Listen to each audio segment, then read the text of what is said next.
I'm going to discuss the importance of joint position in context of mobilization. वो क्या उसका importance होता है जॉइंट पोजीशन जो होता है उसको उसकी क्या इम्पोर्टेंस होती है और इसका क्या रिलेवेंस होता है आपका क्यों जॉइंट पोजीशन के बारे में हमें प्रॉपर मालूम होना चाहिए. तो basically we adopt different joint position during activity. कुछ ऐसी पोजीशन होती है जहाँ पे जॉइंट या उसके सराउंडिंग स्ट्रक्चर रिलैक्स होते हैं. कुछ ऐसी पोजीशन होती है जहाँ पे जॉइंट या आर्टिकुलेटिंग सरफेसेस प्लस उसके जो surrounding structure soft tissue structure होते हैं वो टाइटन स्टेट में होते हैं.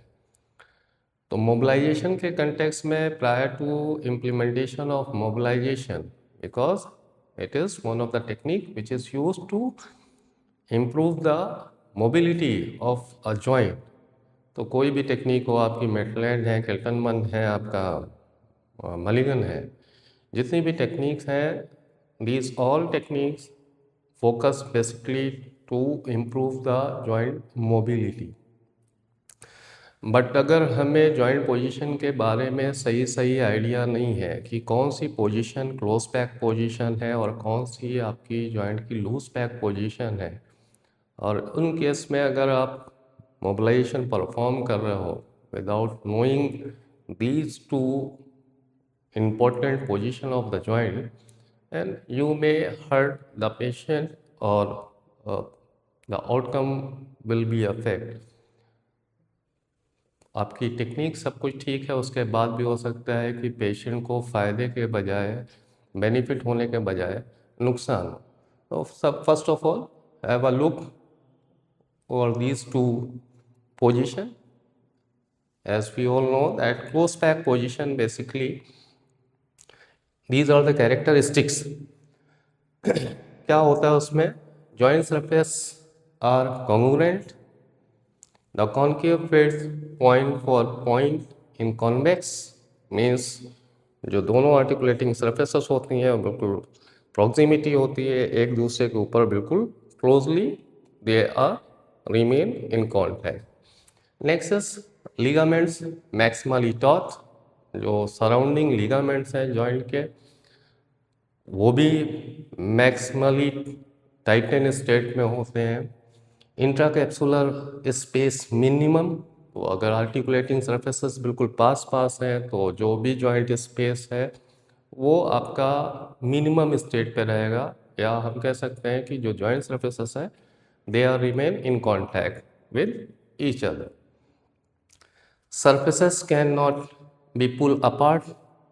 तो इस केस में अगर आप जॉइंट को अपार्ट करने की कोशिश भी कर रहे हो तो अल्टीमेटली क्या होएगा कि जो सराउंडिंग स्ट्रक्चर है उनके ऊपर अननेसेसरी का टेंसाइल फोर्सेस काम करेंगे और हो सकता है कि आप जिस कंडीशन में परफॉर्म करने जा रहे हो वहाँ पे ऑलरेडी इनफ्लेम कंडीशन हो जो सराउंडिंग स्ट्रक्चर है उनकी इनफ्लेम कंडीशन हो तो you will provoke the condition.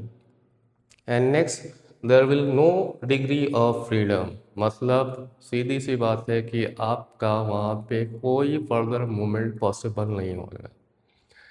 Same way just reverse of close pack position another position of the joint is that is called the loose pack position. और loose pack position के these are the characteristics.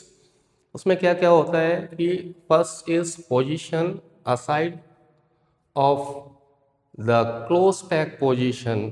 जितने भी characteristics आपके close pack position के होते हैं उसका reverse कर दिया जाए तो वो आपकी लूज पैक पोजीशन हो जाएगी. The maximum loose pack position or resting position, surrounding structure, ligament, capsule remain in a relaxed state. Intracapsular space are greatest. तो ये वाली जो पोजीशन होती है यही पोजीशन होती है जिसमें हम कोई भी मोबिलाइजेशन टेक्निक परफॉर्म कर सकते हैं विदाउट एनी हर्टिंग और affecting the other structure around the joint. तो बेसिकली जो लूज पैक पोजीशन होती हैं सारी जॉइंट की, it is mention in literature for every joint there is a loose pack position and close pack position. For example अगर हम elbow की बात करें तो this is the close pack position for the elbow joint, means your elbow will remain in extended position and forearm remain in supinated position. इसका उल्टा अगर आपको लूज पैक पोजीशन में लेके आना है तो क्या होगा, इट इज़ अबाउट 70 डिग्री के आसपास एंड 10 डिग्री ऑफ सुपिनेशन. ये पोजीशन आपकी होती है लूज पैक पोजीशन. तो मतलब क्या है कि आप अगर एक्सटेंडेड पोजीशन में रख रहे हो एल्बो को और उस कंडीशन में आप मोबिलाइजेशन परफॉर्म कर रहे हो तो ज़्यादा चांसेस हैं कि जितने भी स्ट्रक्चर हैं वो आपके इंटरफेरेंस करेंगे. आप जो भी ग्रेड परफॉर्म करना चाह रहे हो वो प्रॉपरली परफॉर्म नहीं कर पाओगे. अगर आप उसके बाद भी परफॉर्म कर रहे हो मोबिलाइजेशन तो जॉइंट के ऊपर मोबिलिटी इंप्रूव करने के बजाय आप जो सराउंडिंग स्ट्रक्चर हैं उनके ऊपर ज़्यादा टेंसाइल स्ट्रेस डालोगे.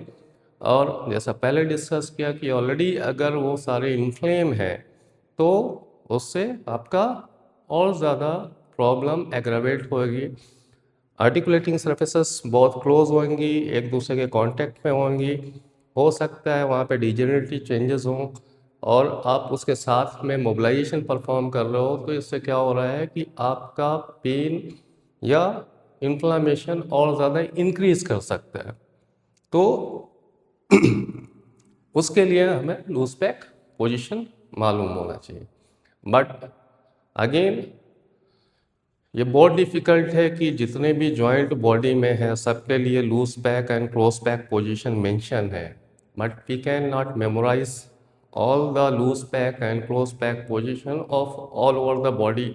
जितने भी जॉइंट है सारे का तो मेमोराइज करना बहुत डिफ़िकल्ट है. तो उसके लिए मोटा मोटा एक चीज़ दिमाग में रखना है कि जब भी आप मोबिलाइजेशन परफॉर्म करना है आपको तो joint should not be at the starting position or not at the end range of the range of motion. कि ना तो आपको बिल्कुल स्टार्टिंग में परफॉर्म करना है ना तो एंड पे परफॉर्म करना है. दोनों ही पोजीशन में आपके जो जॉइंट है वो कहीं ना कहीं क्लोज पैक पोजीशन में जाता है. एंड रेंज में तो वैसे भी आपका जितने भी पोजीशन है वहाँ पे उतना कन्वीनियंट नहीं होता है, आपकी ग्रिप ही नहीं बन पाएगी, आप परफॉर्म ही नहीं कर पाओगे. ज़्यादातर हम लोग जो रखते हैं वो स्टार्टिंग पोजीशन के आसपास रखते हैं जहाँ पे जॉइंट का रेंज ऑफ मोशन स्टार्ट होता है उसी स्टेट में रखते हैं. तो हम बिल्कुल न्यूट्रल या बिल्कुल स्टार्टिंग पोजीशन में ना रख के कुछ उसको फ्लेक्स करके रखें. हालांकि ये सारे जॉइंट के लिए एप्लीकेबल नहीं है. फॉर एग्जांपल अगर आप रिस्ट की बात करो तो रिस्ट का क्या होता है, this is the close pack position and flexion is also close pack and extension is also close pack. क्यों? तो यहाँ पे क्या करना है, इस जॉइंट के कंटेक्स्ट में अगर हम बात करें तो यहाँ पे हम जॉइंट को न्यूट्रल में रख सकते हैं क्योंकि बाई डायरेक्शनल मूवमेंट है तो यहाँ पे हमें फिर न्यूट्रली में रखना है. लेकिन जहाँ पे एक ही डायरेक्शन में मूवमेंट पॉसिबल है वहाँ पे क्या करना है कि वहाँ से लेके हम जहाँ पे 1 डिग्री ऑफ फ्रीडम है या जहाँ पे सिर्फ एक ही डायरेक्शन में मूवमेंट पॉसिबल है वहाँ पे हमें हमेशा ऐसा करना चाहिए कि जॉइंट को कुछ फ्लेक्स करके रखना है and then you have to perform the mobilisation, any mobilisation technique. This is basically especially applicable for metal head.